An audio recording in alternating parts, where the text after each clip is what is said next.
What is going on today, guys? Tomcat here, and today we are back in GTA 5, back at the docks, because I've actually just found the docks to be probably the most fun area in the game, at least for me right now, for drifting.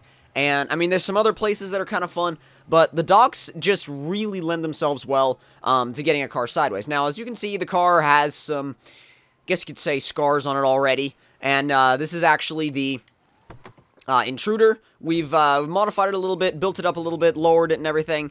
And, well, actually, to be honest, I haven't done the lowering glitch on this car yet, so I might as well go ahead and do that before we get back to what we were doing, and hopefully it doesn't explode this time, because the last time I tried doing this actually on a recording, it exploded. But, not this car, but the Porsche 911, or the Comet, actually exploded. So, hopefully this doesn't actually do that. There we go. That's one side done. And hopefully, like I said, hopefully we can work our way all the way around the car without having some kind of horrible explosion issue. 3, 4, 5. That's both the front sides done. 2 more to go. Alright, 1. Come on, 2. 3, there we go. 4, come on, don't blow up. 5, okay, we're good. Almost completely there. Best part is the cops haven't even noticed the fact that I'm just firing off a freaking sniper over here. And 1, 2, 3, 4, come on now, don't blow up. 5, alright, sweet. So now the car is fully lowered, and we can go ahead and start messing around with it. And as you can see, it's quite low.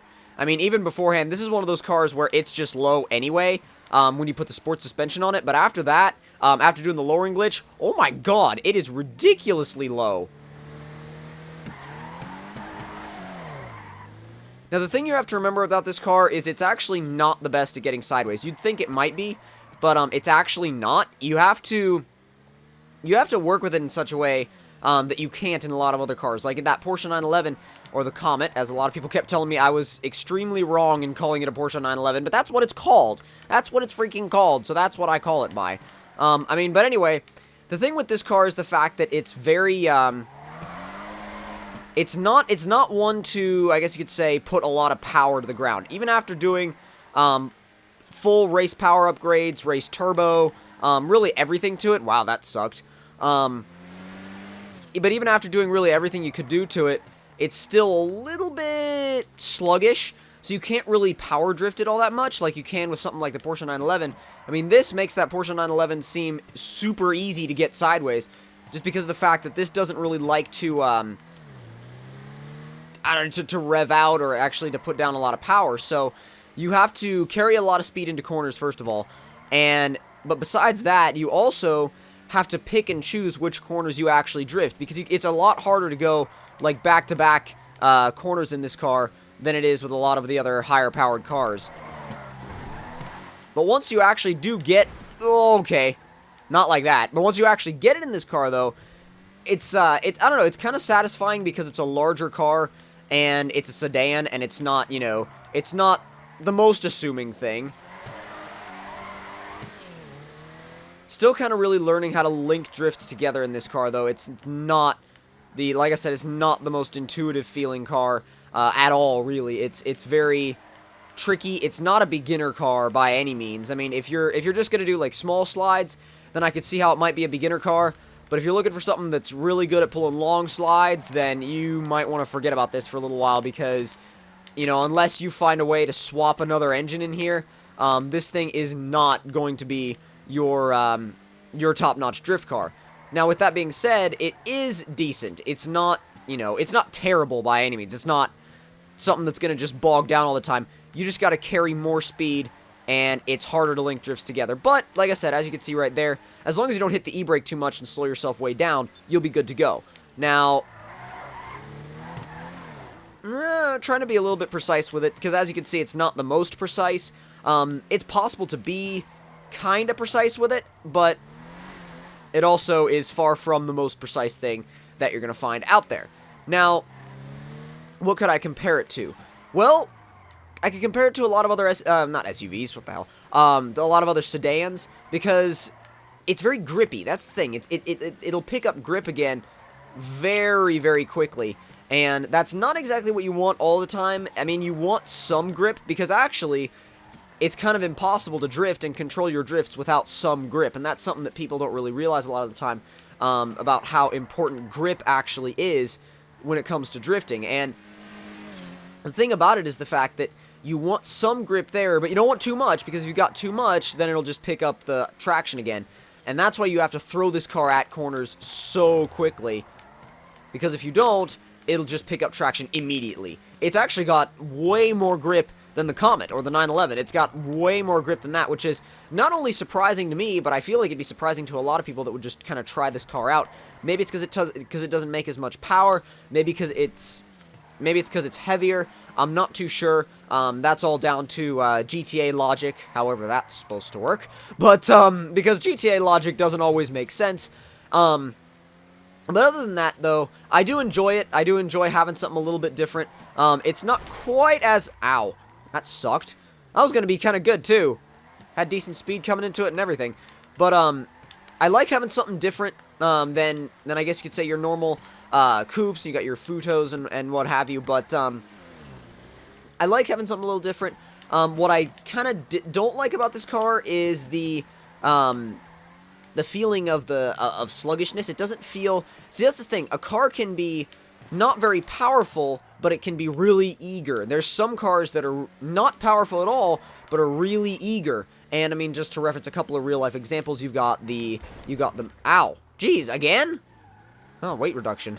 Whatever. I mean, but to reference some real-life examples, you've got the Miata, the BRZ, the FRS, the S2000, cars like that. They're not super powerful, but they're extremely eager. And this is not very powerful and not particularly eager either. So you have to force it to do the things you want most of the time. And, I mean, if you get used to that, it'll be okay. But I feel like for the first... I don't know how long. I mean, how long depends on you. Depends on how quickly or slowly it takes you, like how long it takes you to get used to different types of cars. But depending on if you get used to them quickly or not, you may or may not like this car. I do like the looks, though. I mean, the looks, especially when it's not destroyed. The looks are cool. I like the way this car looks. I know a lot of people actually don't, but I guess it's kind of personal preference. It's kind of like a... Hope I get the name right. I feel like it's a modern-day version of the Toyota Chaser. I want to say that's what it might be. I feel like I may have just started a storm in the comments about how that's completely wrong and not the right name whatsoever, but I feel like it's just a modern-day version of the Toyota Chaser. At least that's what it looks like to me. And, I mean, yes, like I said, feel free to correct me on that if I'm wrong, or point me in the direction of whatever car this is actually based on. But other than that, the looks are cool. They're not, you know, it's not ugly by any means. It's not an ugly car. And that's actually kind of funny, because there are some cars that are hideously ugly, but are really, really good and really, really effective. And, I mean, I can't think of any off the top of my head right now because I'm kind of focusing, but there are some cars that fit that description fully, for sure. Now, I wonder if we carry a certain amount of speed. I wonder if we will be able to... Oh, come on. Yeah, come on. Kinda. Oh, what? Okay. I want to try that again.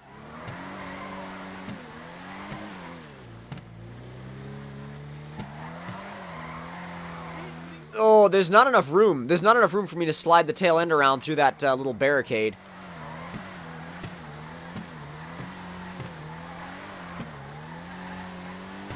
Okay, I was about to say it's not bad at low-speed drifts at all, which it's not. It's actually pretty decent at the low-speed stuff. The high-speed stuff is where it gets kind of hung up.